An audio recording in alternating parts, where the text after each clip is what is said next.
네, 안녕하세요. 풍성원상 10강을 시작하도록 하겠습니다. 여러분 교재가 준비되셨습니까? 우리 교재를 함께 보면서 여기 뒤에 있는 PPT 내용과 함께 10강을 한번 같이 살펴보도록 하겠습니다.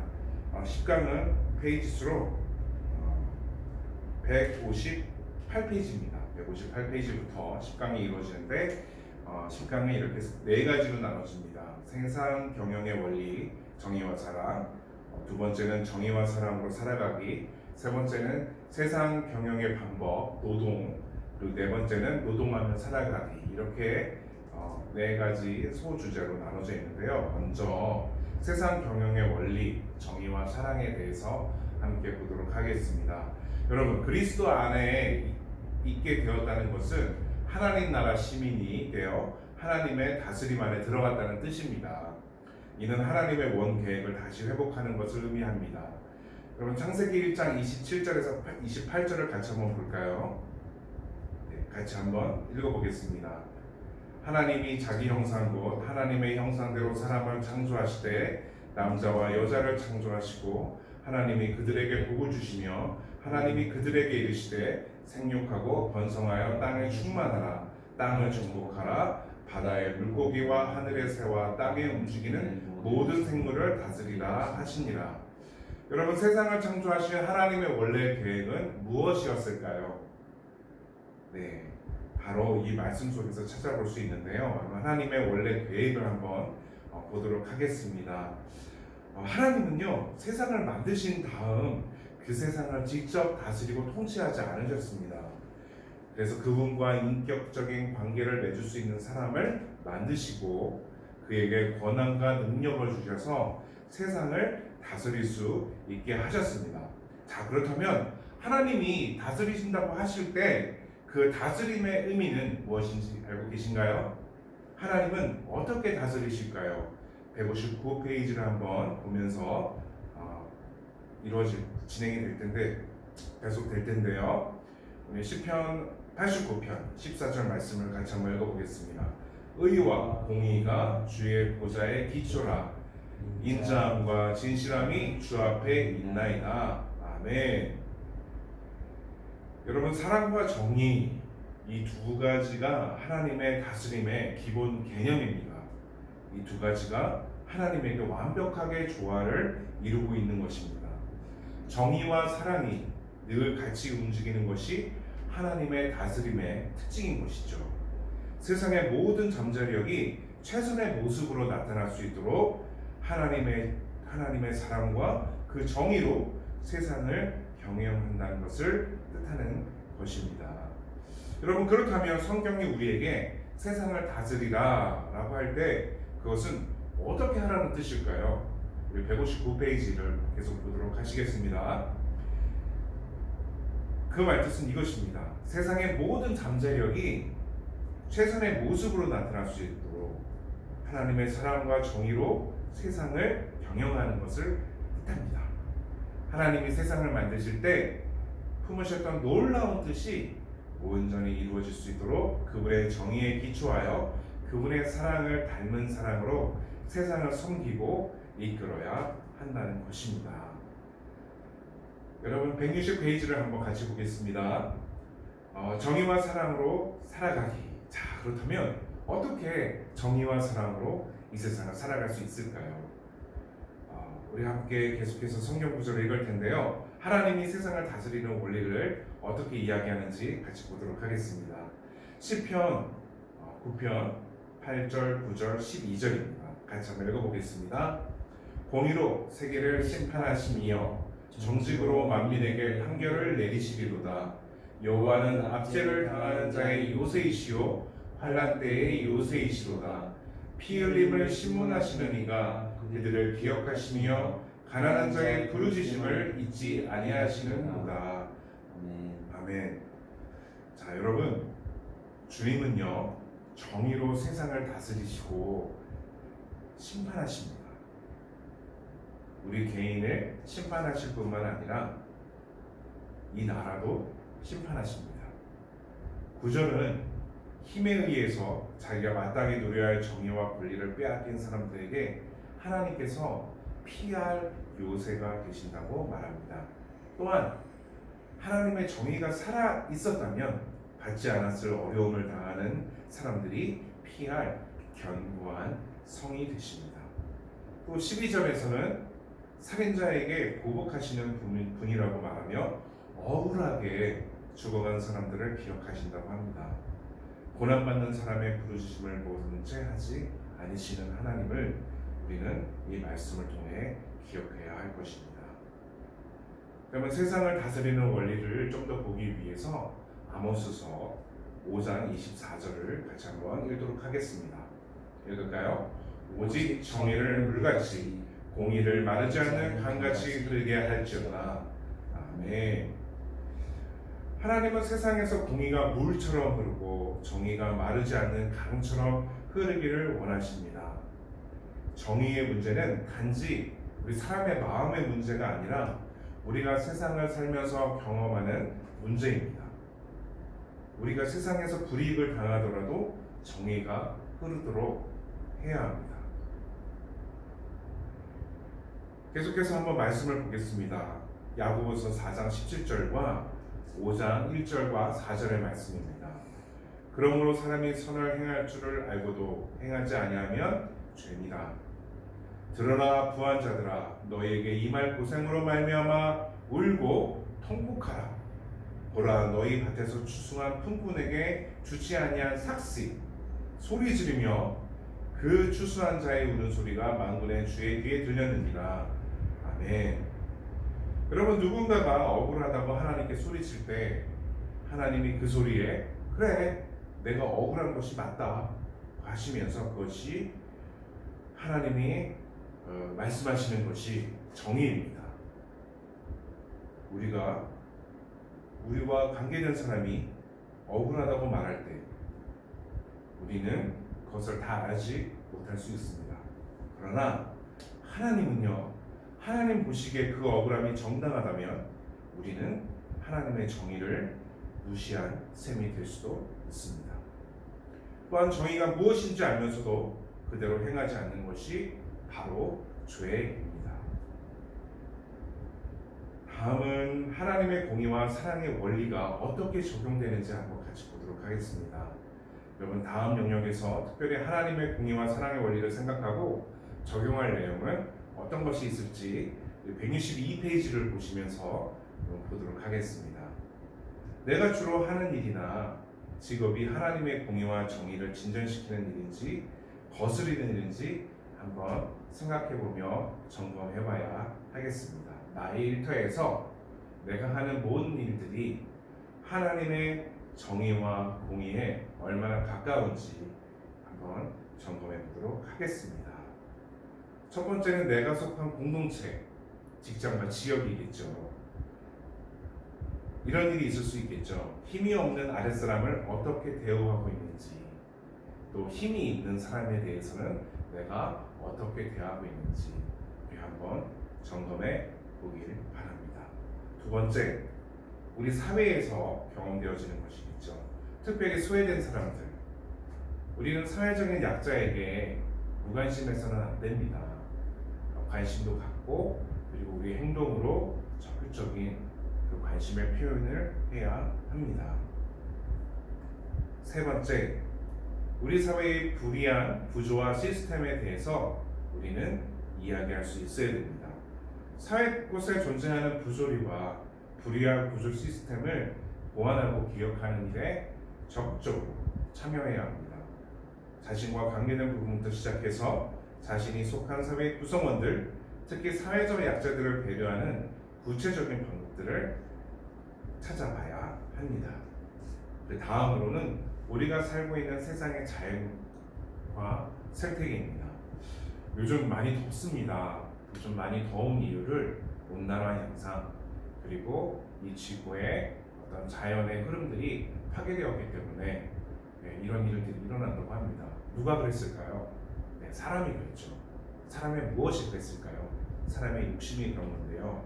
자, 그러면 이제 우리가 손 놓고만 있어야 될까요? 아닙니다. 하나님께서 만드신 이 세상, 이 창조하신 이 세상을 하나님의 질서대로 다시 돌아갈 수 있도록 하나님의 창조하신 것을 아는 우리가 어떻게 하면 나아질 수 있는지 고민하고 관심을 가져야 합니다. 계속 더워지는 지구의 온도를 낮추는 일, 쓰레기 분리 배출이나 물을 절약하는 일, 이러한 것들은 하나님의 창조 세계를 아끼고 돌보는 삶의 방식을 실천하는 방법이 될 수 있겠습니다. 그리고 이런 실천적인 것뿐만 아니라 국가의 정책적으로도, 세계의 정책적으로도 이런 것들이 반영되고 적용될 수 있도록 우리는 계속해서 목소리를 내고 우리는 계속해서 참여해야 합니다. 교회가 이런 일에 참여해야 됩니다. 지금 현재 한국 국내의 많은 교회들이 이런 일에 적극적으로 참여하고 있습니다. 이것이 또한 선교가 될 수도 있습니다. 여러분 이 일에 같이 함께 관심을 갖고 동참해 주시길 간절히 부탁드리겠습니다. 다음으로는 우리나라의 통일 문제입니다. 요즘 통일이라는 단어를 얘기 듣기 어렵습니다. 오히려 과거보다 통일이라는 이야기를 하면 이상하게 바라보는 사람들이 너무나도 많습니다. 여러분 통일 남의 문제가 아닙니다. 우리의 문제가 될 수 있습니다. 먼저 다가온 이웃의 세터민들 그리고 중국 둥지를 떠돌고 있는 탈북자들을 섬기는 일은 하나님의 정의와 사랑을 믿는 우리들에게, 우리 한국 성도들에게 매우 중요한 일입니다. 그 다음으로는 전 세계적으로 지금 일어나고 있는 불의와 잔인함입니다. 여러분 지금도 우리나라는 지금 휴전 상태이고 그리고 우리나라를 제외한 다른 곳에서 전쟁이 계속 일어나고 있습니다. 2년째, 3년째 정말 오랜 기간 동안 전쟁이 일어나고 있습니다. 어떻게 보면 지금 그러한 전쟁들이 잊혀지고 있는 상황입니다. 여러분 우리가 잊어져야 할까요? 아닙니다. 우리는 기억하고 이 지구 반대편에서 일어나고 있는 불의한 일들에 대해서 그들이 겪고 있는 학대와 어려움과 착취에 대해서 기도하고 우리가 도울 수 있는 방법을 찾아 적극적으로 섬겨야 합니다. 이것이 바로 선교이고 그리고 하나님의 공의와 사랑의 원리가 적용되는 우리가 도구로 사용될 수 있는 것입니다. 여러분 세 번째입니다. 세 번째 파트인데요. 세상의 경영의 방법과 노동입니다. 우리가 일을 합니다. 여러분 일하는 것 여러분 관심이 많으시죠? 담임 목사님 말씀하십니다. 일하는 건 누가 싫어합니까? 네, 그러나 우리는 일을 해야 살 수 있죠. 네, 우리가 일하는 것은 단순히 먹고 살기 위해서 만이 아니라는 것 여러분 기억해 주시기 바랍니다. 그 일을 통해 하나님의 세상 경영에 참여하는 방법이 될 수 있습니다. 하나님의 세상을 창조한 섭리의 관점에서 우리의 일은 어떤 의미가 있을까요? 163페이지입니다. 그러기 전에 먼저 말씀을 읽겠습니다. 시편 104편 19절로 23절까지의 말씀입니다. 여호와께서 달로 절기를 정하시며 해는 그 지는 때를 알도다. 주께서 후광을 지어 밤이 되게 하시니 산림의 모든 짐승이 기어나오느니라. 젊은 사자들은 그들의 먹이를 쫓아 부르짖으며 그들의 먹이를 하나님께 구하다가 해가 돋으면 물러가서 그들의 굴 속에 눕고 사람은 나와서 일하며 저녁까지 수고하는도다. 아멘. 하나님은 인간이 노동하기를 원합니다. 일은 신성한 겁니다. 청소하는 일도 그리고 다른 집에 남의 집에 그 배관을 뜯고 고치는 일을 하는 사람들도 그리고 의사 선생님들과 그리고 그 의사 선생님들을 보조하기 돕기 위해 애쓰고 있는 간호사 선생님들도 모두 다 하는 일들은 신성한 것입니다. 가사노동은 가정의 공동체적 삶을 위한 가치 있는 일입니다. 집에서 가사 일을 하고 있는 아빠, 어머님들 기억해 주시기 바랍니다. 그래서 다른 분들에게 미루지 않길 바랍니다. 농사 역시 사람들의 먹거리를 제공하여 세상에 잘 돌아가도록 하는 가치 있는 일입니다. 하나님은 우리에게 맡겨주신 일이 있습니다. 그래서 그 일은 신성합니다. 그러나 우리가 그리스도 안에 속하였다 할지라도 우리 자신이 완전히 이 세상을 벗어나지는 못했기 때문에 노동이 가져오는 부정적인 측면에서 벗어날 수 없는 것이 우리의 현실입니다. 여러분 그래서 말씀 창세기 3장 17, 19절에서는 그 부정적인 측면을 어떻게 설명하는지 살펴보겠습니다. 164페이지입니다. 아담에게 이르시되 내가 내 아내의 말을 듣고 내가 내게 먹지 말라 한 나무의 열매를 먹었은즉 땅은 너로 말미암아 저주를 받고 너는 내 평생에 수고하여야 그 소산을 먹으리라. 땅이 내게 가시덤불과 엉겅퀴를 낼 것이라. 내가 먹을 것은 밭의 채소인지 내가 흙으로 돌아갈 때까지 얼굴에 땀을 흘려야 먹을 것을 먹으리니 내가 그곳에서 취함을 입었으니라. 너는 흙이니 흙으로 돌아갈 것이니라 하시니라. 아멘. 일의 부정적인 측면 첫 번째는 우리는 노동을 해야만 한다는 것입니다. 우리는 노동을 해야만 합니다. 하나님이 우리 인간이 하도록 계획하신 것이기 때문입니다. 일하지 않고 누리는 것은 옳지 않습니다. 노동에는 고통과 수고가 따릅니다. 그래서 노동이 힘듭니다.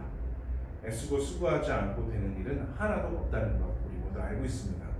그러므로 노동에 따르는 수고를 당연하게 받아들여야 합니다. 그 다음으로는 수고가 있지만 늘 좋은 결과가 따르지 않습니다. 기대한 결과가 따르지 않을 수 있다는 말입니다. 세상은 하나님의 온전한 다스림 안에 들어가지 않았기 때문에 사회가 아무리 발전해도 노동한 만큼 대가를 제대로 받지 못하는 경우가 우리 주위에 비일비재합니다. 네 번째 파트, 노동하며 살아가기 같이 한번 보도록 하겠습니다. 165페이지입니다. 하나님이 우리 가운데 일하시기 때문에 우리는 세상을 살면서 각자를 향하신 하나님의 뜻을 따라 일해야 합니다. 빌립보서 2장 13절과 로마서 12장 1절과 2절은 하나님이 우리의 노동에 뜻하신 바가 무엇인지 우리가 어떻게 분별하여야 한다고 말하는지 보도록 하겠습니다. 165페이지입니다. 빌립보서 2장 13절 같이 한번 읽도록 하겠습니다. 너희 안에서 행하신 이는 하나님이시니 자기의 기쁘신 뜻을 위하여 너희에게 소원을 두고 행하게 하시나니. 아멘. 여러분, 노동의 뜻 잘 알고 계신가요? 예수님을 따르려고 애쓰다 보면 우리 가운데 하나님을 향한 소원이 생깁니다. 아, 정말 하나님을 따르고 싶다. 아, 정말 하나님을 잘 따르고 싶다. 그런 소원 말이죠. 하나님과의 관계, 자신과의 관계, 공동체의 관계에서 기초를 잘 다졌다면 깨진 세상에서 나는 어떤 일을 해야 할까요? 하나님이 세상을 바꾸고 계신데 나는 무슨 일을 해야 할까요? 라고 하나님께 계속 질문하게 될 것입니다. 그러면 하나님은 우리 마음에 소원을 주십니다. 그래서 깨진 세상을 향한 하나님의 마음을 본 사람들은 편한 삶을 버리고 힘들지만 가치 있는 삶의 방식을 택하게 됩니다. 로마서 12장 1절과 2절의 말씀을 같이 읽도록 하겠습니다. 그러므로 형제들아, 내가 하나님의 모든 자비하심으로 너희를 권하노니 너희 몸을 하나님이 기뻐하시는 거룩한 산 제물로 드리라. 이는 너희가 드릴 영적 예배니라.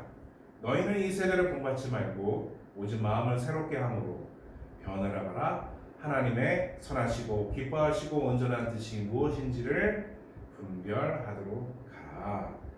아멘. 우리 일상이 하나님 나라와 연결되어 있다면 그것은 무엇이 될 수 있을까요? 예배가 될 수 있습니다. 하나님의 다스림을 생각하며 어떤 일을 할 때 그것은 예배가 될 수 있습니다. 걸레질을 할 때, 음악을 연주할 때도, 아이들을 가르칠 때도, 아이들의 졸음을 받아줄 때에도, 또 아이들을 가르칠 때, 디자인을 할 때도, 어떤 물건을 사다가 파는 일을 할 때도 모든 일에 의미가 있는 것입니다. 골로새서 3장 22절에서 23절에서는 그렇기 때문에 우리는 일할 때 어떤 자세로 해야 한다고 말하는지 살펴보도록 하겠습니다. 116페이지입니다. 종들아, 모든 일에 육신의 상전들에게 순종하되 하나님을 기쁘게 하는 자와 같이 눈가림만 하지 말고 오직 주를 두려워하여 성실한 마음으로 하라. 무슨 일을 하든지 마음을 다하여 주께 하듯 하고 사람에게 하듯 하지 말라. 우리에게 필요한 자세는 성실입니다. 우리가 성실하게 사는 이유는 우리를 부르셔서 그 일을 맡기신 분이 하나님이시기 때문입니다. 우리는 하나님께 충성하는 자이기 때문에 하나님의 다스림을 정말 믿기 때문에 성실하게 일합니다. 그렇다면 어떻게 일할 때, 이렇게 일할 때 어떤 결과가 나타날까요? 고린도전서 10장 31절과 마태복음 5장 16절을 같이 읽어보겠습니다. 126페이지입니다. 읽겠습니다. 그런즉 너희가 먹든지 마시든지 무엇을 마든지 다 하나님의 영광을 위하여 하라. 이같이 너희 빛이 사람 앞에 비치게 하여 그들로 너희의 착한 행실을 보고 하늘에 계신 너희 아버지께 영광을 돌리게 하라. 이 말씀이 여러분에게 어떻게 다가오시나요? 우리의 삶과 착한 행실을 통해서 무슨 일을 하든지 그 가운데 하나님이 살아계시다는 것, 하나님이 공의와 사랑으로 다스리심을 드러내어 사람들이 그 모습을 보고 참 좋다라고 느낄 때, 그럴 때 바로 하나님께 영광을 돌리게 되는 것입니다. 우리가 하는 모든 일을 통해서 사람들이 저 사람이 저렇게 사는 걸 보니까 정말 하나님이 계실지도 모르겠다 이해하게 만드는 것이 바로 삶의 목적입니다. 세상 사람들에게 거룩한 호기심을 불러 일으키는 삶, 그것이 우리 삶의 목적입니다. 여러분, 이렇게 끝으로 이렇게 오늘 풍성한 삶 10강을 여러분과 함께 나누었습니다. 부디 이 10강에 여러분의 삶을 풍성하게 만드시길 주님의 이름으로 간절히 기도합니다. 감사합니다.